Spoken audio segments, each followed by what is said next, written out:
Ya lumayan sih berpengaruh karena kan aku masukin ke CV juga sih. Oh, apa yang kamu masukin? Mungkin sertifikasinya kah atau Pelatihan. pelatihannya ya? Apa yang kamu pelajari begitu ya? Iya. Oke, oke, saat ini kan kita tadi udah bahas di awal ya tentang kamu bekerja di mana dan bidangnya apa, IT security gitu kan. Nah, boleh dong ceritain perjuangan kamu nih ketika kamu berusaha mendapatkan pekerjaan itu. Ya perjuangan aku sih susah sih. Karena kan pertama perempuan ya. Oke, kenapa tuh kalau perempuan? Karena banyak yang kayaknya underestimate kalau di bidang cyber Iya, security itu. ini juga pernah dibahas sih sama beberapa orang mungkin ya. Mungkin ini menarik juga kalau misalnya kita bahas satu ya. Nah, aku kan tertarik nih dari ketika kamu di SMK tadi jurusan rekayasa perangkat lunak atau RPL gitu ya. Terus juga sekarang memilih bidang cyber security, which is itu kebanyakan cowok gitu kan. Nah, kamu sebagai wanita nih, bagaimana sih melalui itu semua gitu, dan bagaimana mungkin bahasanya ini ya, kamu membuktikan diri kamu gitu kalau ternyata memang nggak cuman cowok nih yang bisa memperdalam ataupun bergelut gitu ya di bidang cyber security. Ya sebelum aku di bagian sebelum aku di kerjaan yang banyak cowoknya, aku sempat kerja di bagian banyak banget ceweknya. Bidang entertain. Oke, terus? Nah di situ sebenarnya nggak jauh beda sih.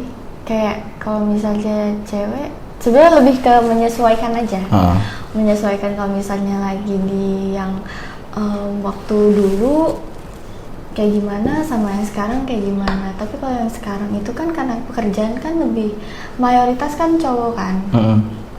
Jadi agak lebih susah beradaptasi gitu. Tapi alhamdulillahnya masih banyak, masih ada gitu yang sama yang cewek tapi jurusannya ada gitu. Oh gitu, oke. Jadi itu di bidang kamu juga sekarang yang kamu barusan ceritakan, oke. Nah mungkin balik lagi ya ke tentang perjuangan kamu gitu. Gimana sih dinamikanya kamu apa ya? Dan maksudnya gini loh. Tadi aku tertarik sama yang kamu bilang ketika kamu pengen bekerja sebelum lulus ya. Nah itu sih mungkin boleh gak ceritain lebih gitu. Kenapa kamu memilih begitu gitu? Karena aku tuh punya pemikiran kayak kalau misalnya aku setelah lulus baru apply gitu, itu bakalan kalah sama orang-orang yang sebelumnya udah lulus terus kan sambil ngeplay. Atau kalau seandainya aku nggak dapat otomatis aku bakalan ikut barengan mahasiswa yang baru lulus tahun besok ya kan.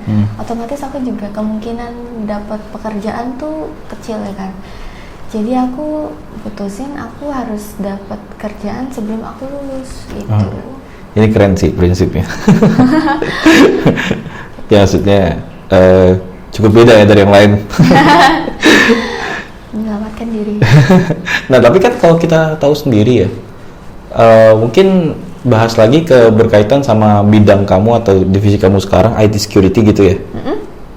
Itu udah mencakup keseluruhan bidang cyber security di pengalaman kamu ya, atau di sekarang tempat kamu bekerja, itu udah mencakup keseluruhan cyber security di perusahaan tersebut, ataupun apa ya, mungkin hanya sebagian gitu. Karena gini kan, yang kita tahu juga dalam cyber security itu kan bidangnya ya itu kan banyak ya, ada yang mungkin ada yang bagiannya red team atau blue team, itu pentest dan lain sebagainya kalau red team ya. Nah itu gimana tuh kalau di tempat kamu bekerja sekarang? Di tempat aku bekerja itu yang nggak ada itu orang-orang pentest. Orang-orang pentestnya ada, oke. Jadi karena kan kita end user. Jadi yang pentest gitu kebanyakan dari vendor. Oh dari vendor. Ya, gitu. Jadi yang di vendor justru kebanyakan yang orang pentest, red team gitu. Iya, berarti kamu lebih ke blue teamnya ya di tempat kamu kerja sekarang. Oke. Karena gitu. Tapi kenapa sih kamu lebih memilih untuk bekerja di role itu gitu, dibandingkan yang mungkin red teamnya atau di vendor gitu kan, yang lebih mungkin lebih banyak bergelut di red teamnya. Kenapa kamu memilih yang sekarang kamu kerjakan atau kamu tempat bekerja kamu sekarang? Dulu tempat bekerja yang dulu Dulu ya, di vendor itu kan security-nya bisa dibilang blue team rada ke red team. Gimana tuh konsepnya? Ya itu beneran semuanya nggak ada cewek. Oh, oke. Sampai aku ke data center Indonesia itu buat ngurusin salah satu bank yang aku pegang. Di situ nggak ada sama sekali cewek. Nggak ada sama sekali cewek, oke. Jadi itu pure satu-satunya cewek yang masuk ke situ aku doang. Wih, keren nih. Nah, terus pas mau perpanjang kontrak, tapi di sana kontraknya terlalu panjang menurut aku, terlalu lama, dan waktu itu aku masih jauh dari lulus kan, jadi aku takut. Nah, jadi pas aku selesai di situ, aku daftar gitu, dapet di sini. Ternyata di sini karena end user masih ada ceweknya gitu, satu orang sih. Jadi kita berdua. Oh iya, jadi berdua doang ya di situ. Oke.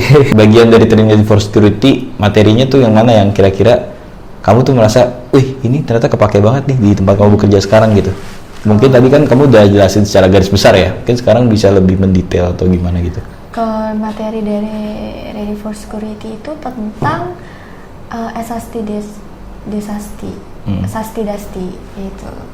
Itu tentang bermanfaat di kantorku karena ternyata project barunya itu di kantorku Dasti and SASTI. Gitu. Nah itu tuh ngapain sih di itu kayak ngelihat code-nya itu ada false positif atau false negatif, ada ancaman gitu. Dalam artian false positif atau false negatif itu ada kemungkinan temuan atau ancaman. Oke. Iya, jadi bisa dibilang seperti detektor ya. Iya.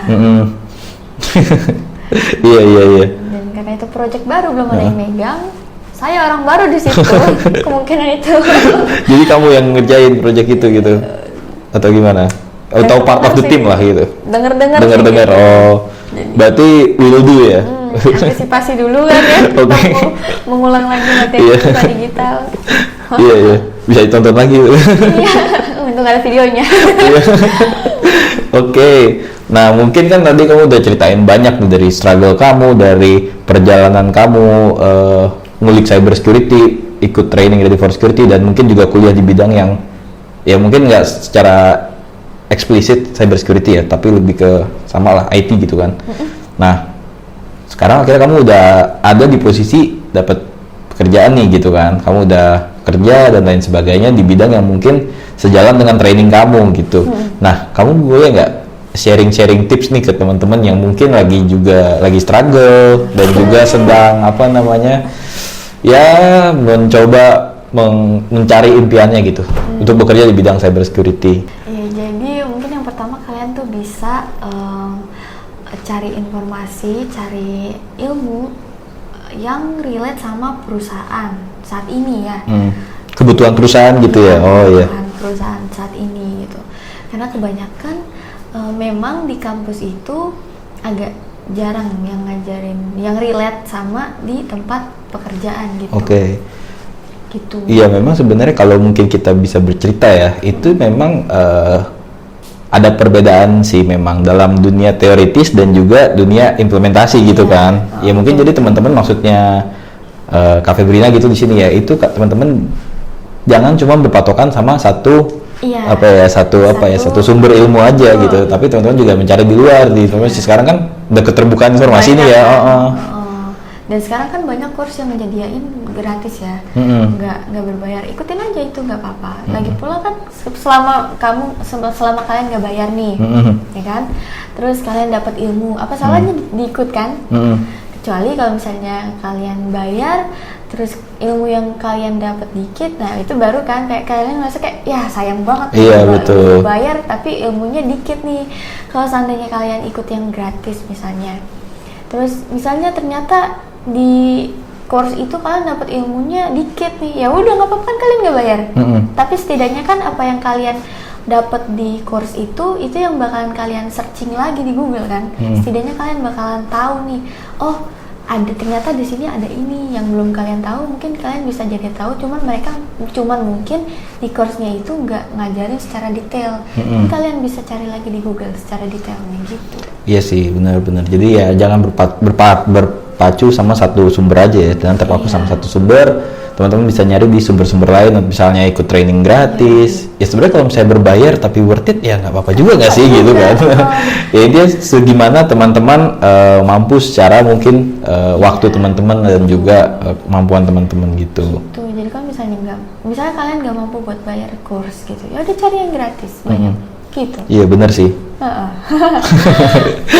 Ya atau mungkin diskusi juga termasuk ya sama teman-teman yang mungkin temennya kalian gitu pernah lebih dalam bidang cyber security, itu juga bisa dan lain sebagainya. Ya, sama. Cari dosen yang benar-benar dosennya itu mau memperdalam ilmunya dia juga. Oke, ini gitu. Penting sih gitu ya. Karena dosen yang kayak gitu biasanya mau diajak ngebahas tentang ilmu juga gitu.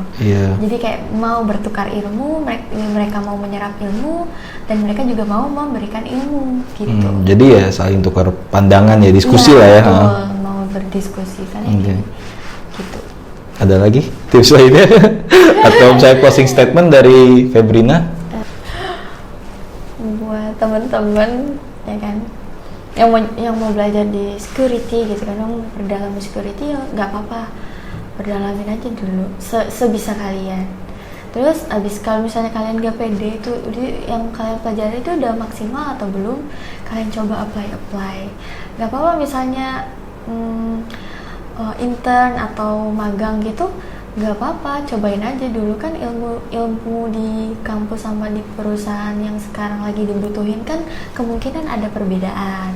Nah bisa kalian serap ilmu orang-orang kantoran gitu kan.